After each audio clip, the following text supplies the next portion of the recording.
Barakatah Yahweh, Barakatah Yahweh Shai, Bahasham, Barakah Kodash, Barakatum.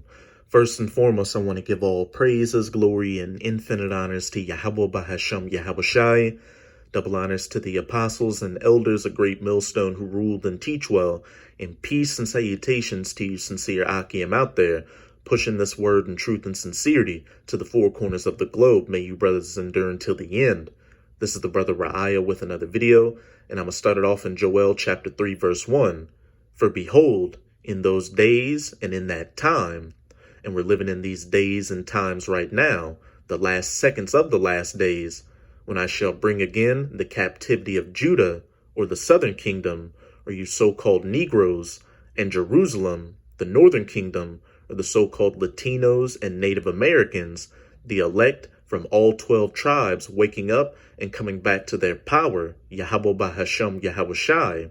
Verse 2, I will also gather all nations, you heathen nations, you Edomites or so-called white people, Ishmaelites or so-called Arabs, the Moabites or the so-called Chinese, Hamites or the so-called Africans, Elamites or the so-called East Indians, the Ammonites or the so-called Japanese, etc., etc., and will bring them down into the valley of Jehoshaphat, which is in that Middle Eastern region.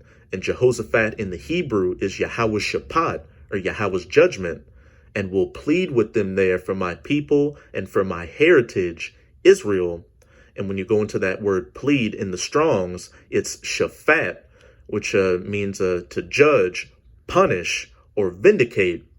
And since we're living in the last seconds of these last days, Yahweh Bahasham Yahweh Shai is gathering you heathen nations' militaries down into the valley of Jehoshaphat to judge you for afflicting the apple of his eye, the true children of Israel, who are again the so-called Negroes, Latinos, and Native Americans. As it says, for my people and for my heritage Israel, whom they have scattered among the nations, with the transatlantic slave trade, taking the southern kingdom from the west coasts of Africa. Then you had colonialization in the Americas, where the northern kingdom was brutalized and enslaved by you Edomites. And then even some of them were scattered to these other nations in slavery and parted my land. And you can clearly see that the land of Israel is parted right now between two squatter heathen nations. You Amalekite Edomites calling yourselves Israelis, and those Palestinian Arabs or Ishmaelites. And they have cast lots for my people, and have given a boy for an harlot, and sold a girl for wine, that they might drink. And what does that sound like? Slavery. Hey, and not just the Edomites, but you Hamites and Ishmaelites had a hand in the transatlantic slave trade as well. And not just the slave trade and colonialization, but then you go through the Reconstruction era, to the Jim Crow era, the Civil Rights era, the War on Drugs era, all the way up until today, where so-called Negroes, Latinos, and Native Americans are still getting abused by you heathen nations. You Edomites putting poisonous food and water in our neighborhoods for our people to eat and drink, Planned Parenthoods in our neighborhoods to advocate for our women to get abortions. You putting out this rap music and hip-hop culture and thug culture and black culture and any other type of destructive ideology to take us away from our people. These cops gunning down our men, women, and children down dead in the streets like dogs. And you heathen nations being like dogs, licking our sores, having your gas stations and cheap Chinese food restaurants in there, further poisoning and abusing our people. You heathen nations have a hell of a lot to pay for, chiefly you Edomites. And again, since we're living in the last seconds of these last days, that righteous judgment, that punishment from Yahweh Bahasham Yahweh Shai is coming towards you, mainly starting with your militaries getting gathered down into the valley of Jehoshaphat to be judged. As it says at the header of this chapter, the nations will be judged.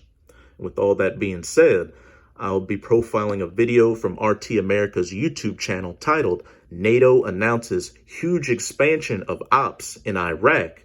And where's Iraq? In the Middle East, after Trump wind down.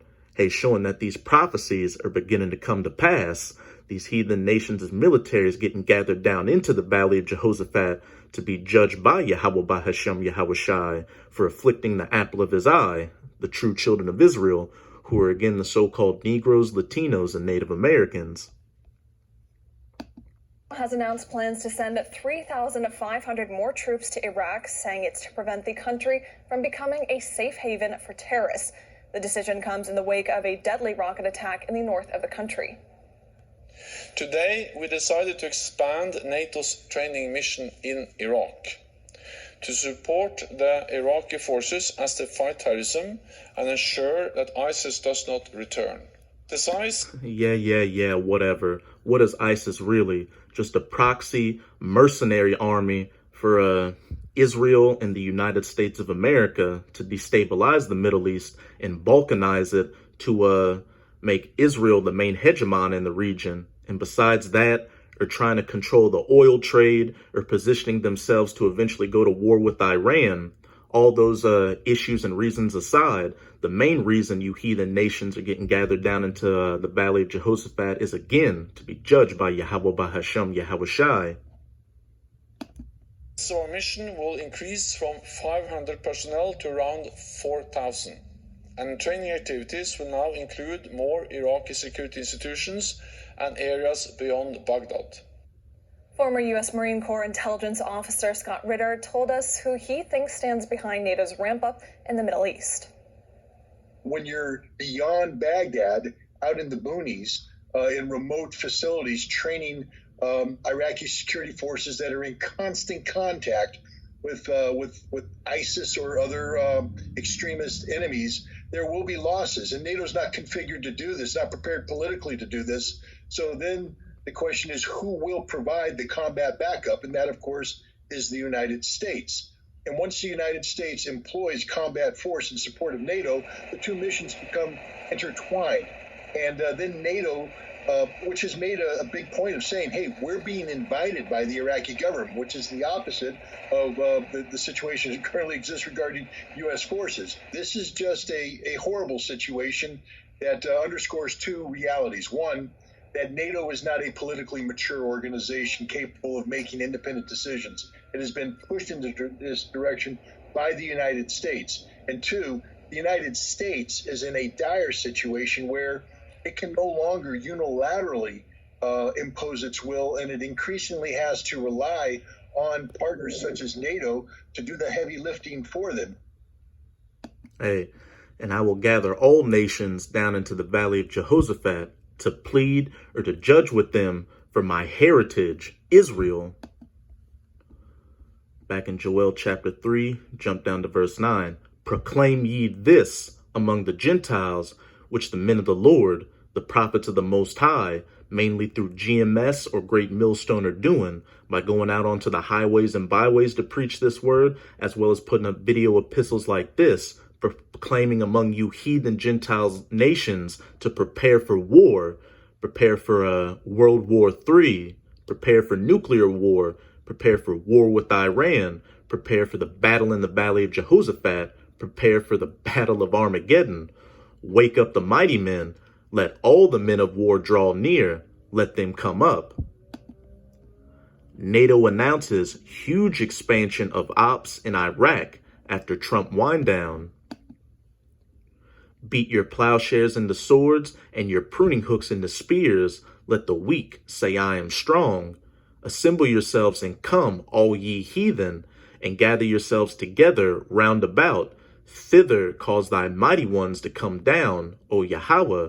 And those mighty ones are the death angels of the Most High, holding back this destruction, waiting to get the go-ahead to release it, which is mainly going to come after the mark of the beast, which is the RFID/NFC microchip implant, is mandatorily implemented. Let the heathen be wakened and come up to the Valley of Jehoshaphat, Yahweh's Shaphat, or Yahweh's judgment, for there will I sit to judge all the heathen round about for afflicting the apple of my eye, the true children of Israel, who are again you so-called Negroes, Latinos, and Native Americans. Put ye in the sickle, for the harvest is ripe. Come get you down, for the press is full, the fats overflow, for their wickedness is great. Multitudes, multitudes in the valley of decision, for the day of Yahweh is near in the valley of decision, and that day is very near. So let's say with this video. And with this video, I hope you sincere Akim are edified.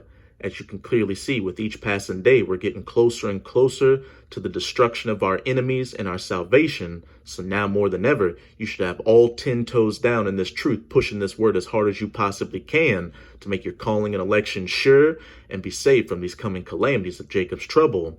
So as always, I'm going to say Abad Babal, Kwam Yasharala, and until next time, Shalom.